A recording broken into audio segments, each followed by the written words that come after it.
Sabi ni Rolando, di ba pinatunayan naman ni Saldico na tama mga sinabi ni Gutesa plus 18, videos, pictures pa, yung recant niya, dapat may ebidensya sa panipaniwala. Actually, si Saldico, okay, ginamit mo yung word na pinatunayan. Kailangan, pag sinabi nating pinatunayan, the only pinatunayan that counts is pinatunayan in court.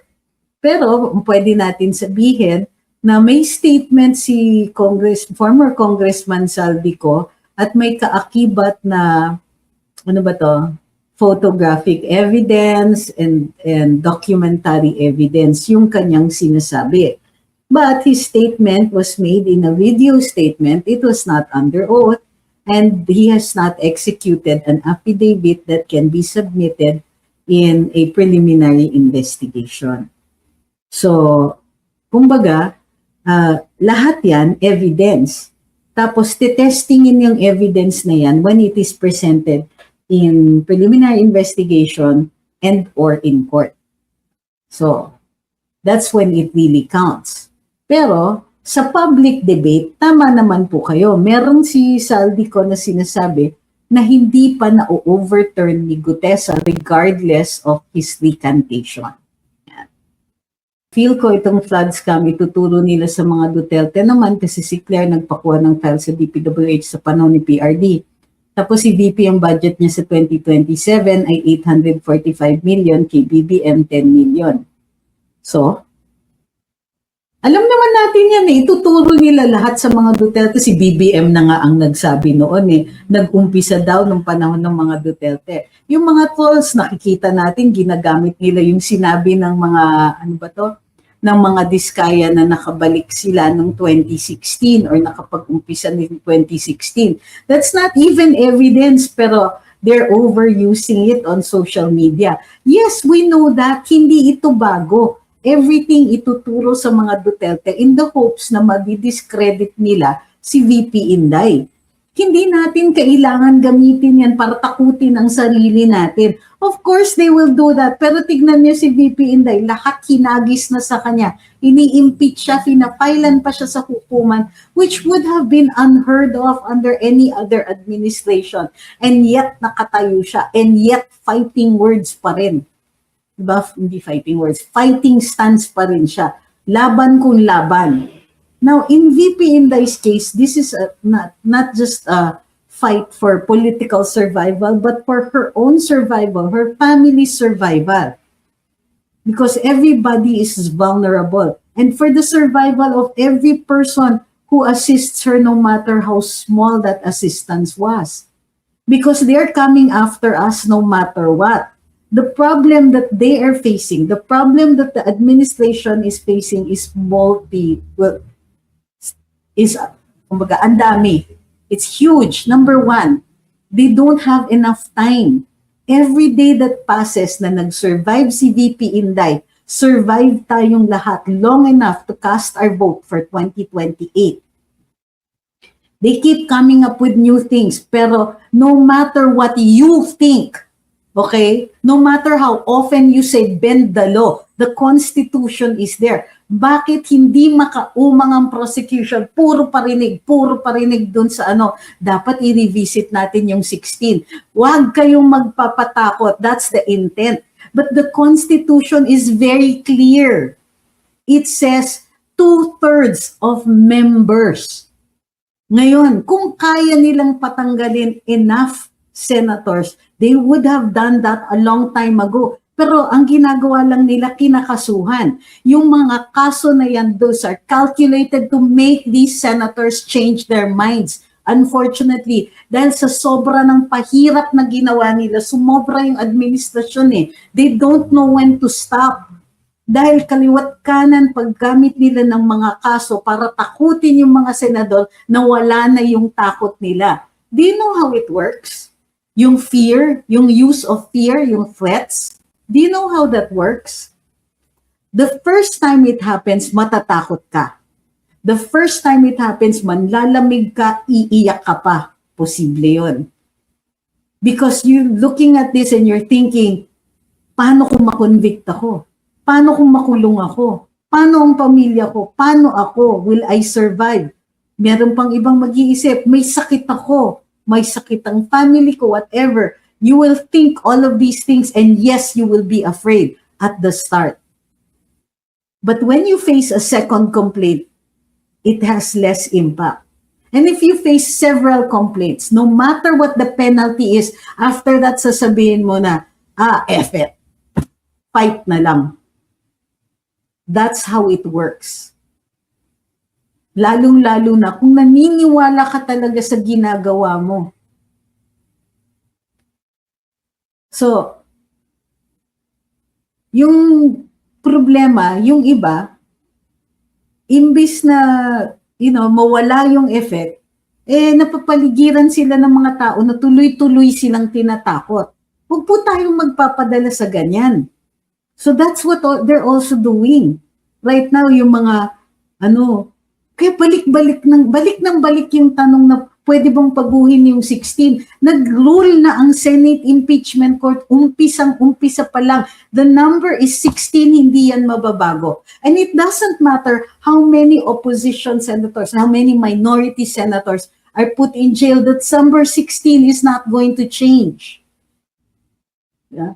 Kaya sila gusto na-threaten para ikulong is so that they will vote, not so that they will be taken out para bumaba yung vote requirement. Hindi magbabago yung 16. The cases are being filed para lumipat sila. Hindi sila lumilipat kasi nga nawala na yung takot.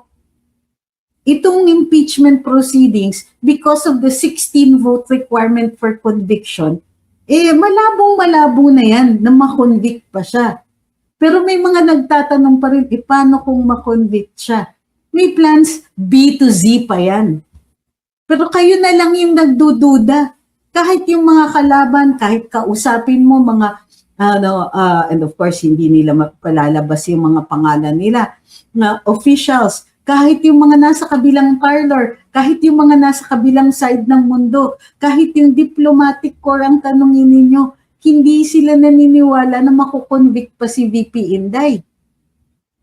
So, yung mga nagtatanong, kayo na lang po ang nagtatanong. Ginagamit na lang yung impeachment proceedings para manira ng manira. Tignan ninyo yung mga sinasabi ni Attorney Kapunan. She's going, nandun na siya sa point na may mga personal insults na kay VP Inday. Magpakita siya, magpa-ganon siya. Diba? Dumating siya. Gusto niya ng transparency, dumating siya. That is no longer a legal argument. And that is quite personal. So, why do you think they need to say that? Because they are frustrated. So, para sa akin, there's good news all around us, hindi lang natin nakikita. Pag napipikon yung prosecution, sinyales yan. Their case is not only not going well, they are facing, yung mga careers nila after this, they will go down in history as the people who lost this case. Diba? I'm not angry at anybody, but I'm providing you a different perspective.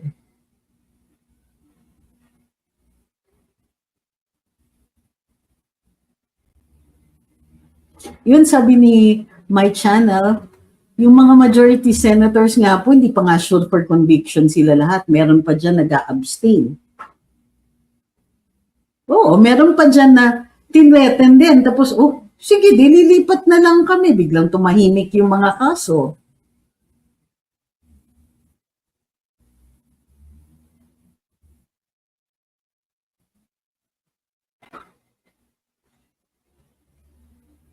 Sabi ni Iceberg, baka kasama sa stick to the plan nila na i-appoint BBM si Boying Rimulya as Chief Justice para pwede niyang ibaba yung 2/3 threshold ng impeachment vote.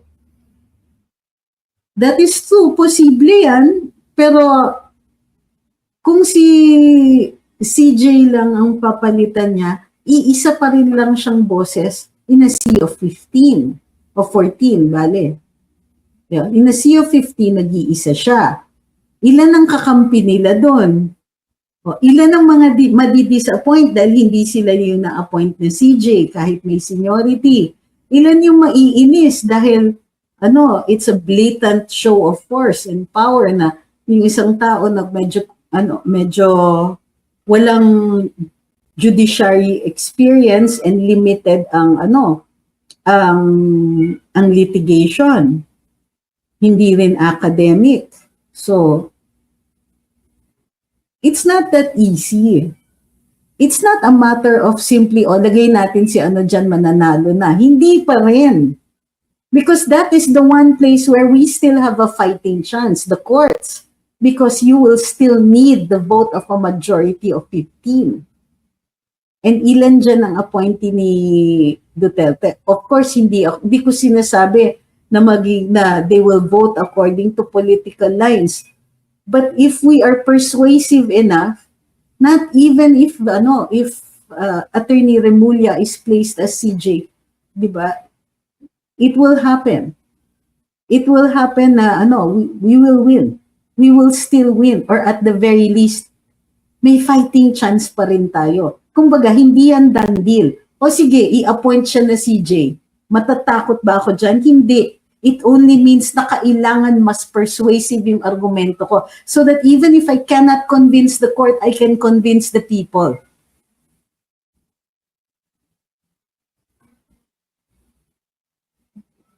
Sabi ni Hiraya, Diyos ko, gagawing si JC Remulla, questionable pang na nga yung pagiging ombudsman niya. Isa pa yan. Will the Judicial and Bar Council do a take two? Na questionable yung pag-nominate nila sa kanya as ombudsman? Uulitin pa ba nila yung pagka-CJ? Ang damin pa na yung pagdadaanan. And habang tumatagal, the credibility of the appointing powers is also taking an even deeper nosedive.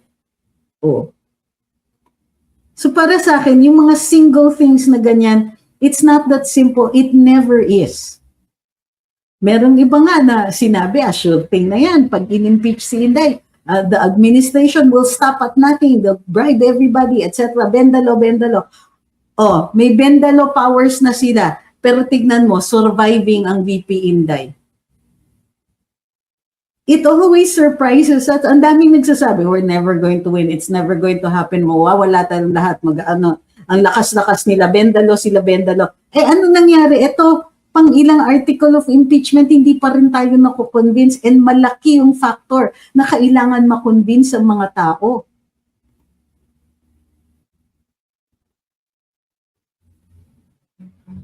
Diba? Ayun, sabi ni Lechon. And for sure, another Merceditas Gutierrez 2.0 will happen. There you go.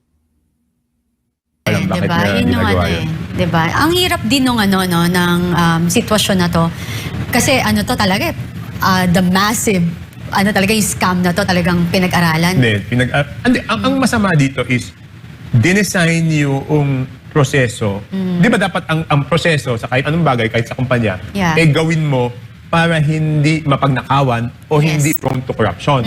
Ang ginawa natin dito baliktad. Dinesign nila yung sistema para mapagnakawan at magatasan sa corruption. Yes, correct. So hindi siya hindi siya tawag dito? Hindi siya pa isa-isang corruption Kung hindi hinolsale, hinolsale yung corruption, dinisenyo yung sistema para madaling gawa ng corruption. Correct.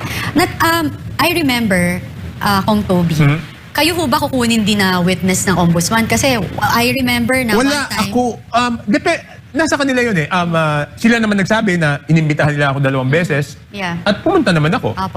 So whatever they need naman in the same manner doon sa ICI, di ba? Nung may ICI, ako pa unang-una nag-volunteer. Yes, exactly. Even in Senate. Yes, so, hindi, nung sa Senate naman, I waive the parliamentary courtesy kasi courtesy lang naman yun, hindi naman batas yun Exactly. Di ba? So, nung tinanong ako, willing ka ba? Wala naman akong tinatago. Bakit naman ako hindi pupunta? Kasi the reason why I asked you this question, kasi I remember nakapagkwento ka na you were there nung nasita sila ni President Yes. Pero ang mas importante doon is, siyempre, i-deny to ni former Speaker Martin Romualdez, no? But nung nagkakagulo na yan, kinausap niya ako. Sabi niya sa akin, noon okay pa kami. Tapos sa tawag niya sa akin, primo, di ba? So, Sabi niya, ano ba Yeah. itong nangyayari? Sabi ko, kasi sobra naman si Saldi. Sabi ko, ang tagal na natin parehong congressman dito. Oh, yes. Hindi naman binibenta yung proyekto. Diba? Yeah, ito binibenta. Tapos kwento ko sa kanya na, sabi ko, sa Navotas, may isang proyekto na ayoko na maghintay ng 2025. So gusto ko na matapos ng 2024. So nagre-request ako sa kanya ng 200 million na extra for Navotas. To finish it. To finish it. Kasi kung hindi malalagay sa 2024, mapupunta pa siya 2025. So maghintay na naman ng isang Oo, taon bago matapos yung... nakatega. Hindi, tsaka di ba yung mga ano natin, siyempre ibang mga constituents, ang tagal naman ito, bakit hindi matapos-tapos? Correct, Siyempre kung correct. walang pondo. Tama. So yun ang gusto ko matapos. And At then, hindi mo naman hinihingi yung for yourself, for the hindi. project. So, may kinausap ako na kala ko hindi matatanggihan ni Saldi. So, sabi ko, pakikausap naman si Saldi, dagdag lang na 200. So, bumalik naman yung pinag-usapan ko. Sabi, okay na kay Saldi. Kaya lang, hindi na 20% sa'yo, 10% na lang kasi presyong kamag-anak. Oh my God. So, yun ang sinabi ko kay Martin. Oo. Sabi ko, kasi naman speaker, isipin mo, ako, Yeah. hiningan ng 10%. Eh, ano pa kaya yung ibang tao? Yeah. Ang sagot ni former speaker sa akin noon, instead na patawag niya si Saldi, Oo. oy Saldi, ba't mo ginagawa to? Tama. Ang sagot niya sa akin noon is, Primo, dapat dumiretso ka nilang sa akin. So, ibig sabihin, kung dumiretso ako sa kanya, baka wala. Oo. Ang point ko naman doon, ang sagot ko sa kanya, Speaker, hindi ko naman kinikwento to sa'yo para humingi ng exception. Tinatanong mo ako bakit nagkaganito, sinasabi ko sa'yo. Correct. Kaya sabi ko, hindi natuloy yun because baka pag ako, kung may 10% para kay Saldi, ako magsasabi doon sa district engineer na may 10% yan. Hindi Oo. akong pagdududahan. So sabi ko, Exactly. hindi natuloy. Oo. Ang point ko lang doon is, siguro sa kanya, nagmagandang loob siya na, Yeah. ayan, pagbibigyan kita, walang ano. Pero sa akin, bilang speaker, dapat Discipline, pinagalitan mo si yeah. Sal. Kung totoong wala kang kinikita alam, or alam. dapat sinabi mo kay Saldi, tigilan mo lahat yan o pinagalitan mo si Saldi, di ba? Basically, wala tayo dito ngayon sa problemang ito kung napigilan. Yeah, From okay. to begin Yan with. lang. Tingnan mo. Tapos nung speaker siya, di ba? Yung travel clearance ni Saldi, hindi niya kinancel. Di ba? Nung Correct, pagpasok na correct. pagpasok ni Speaker D, tsaka kinancel. So anong ibig sabihin nun? Correct.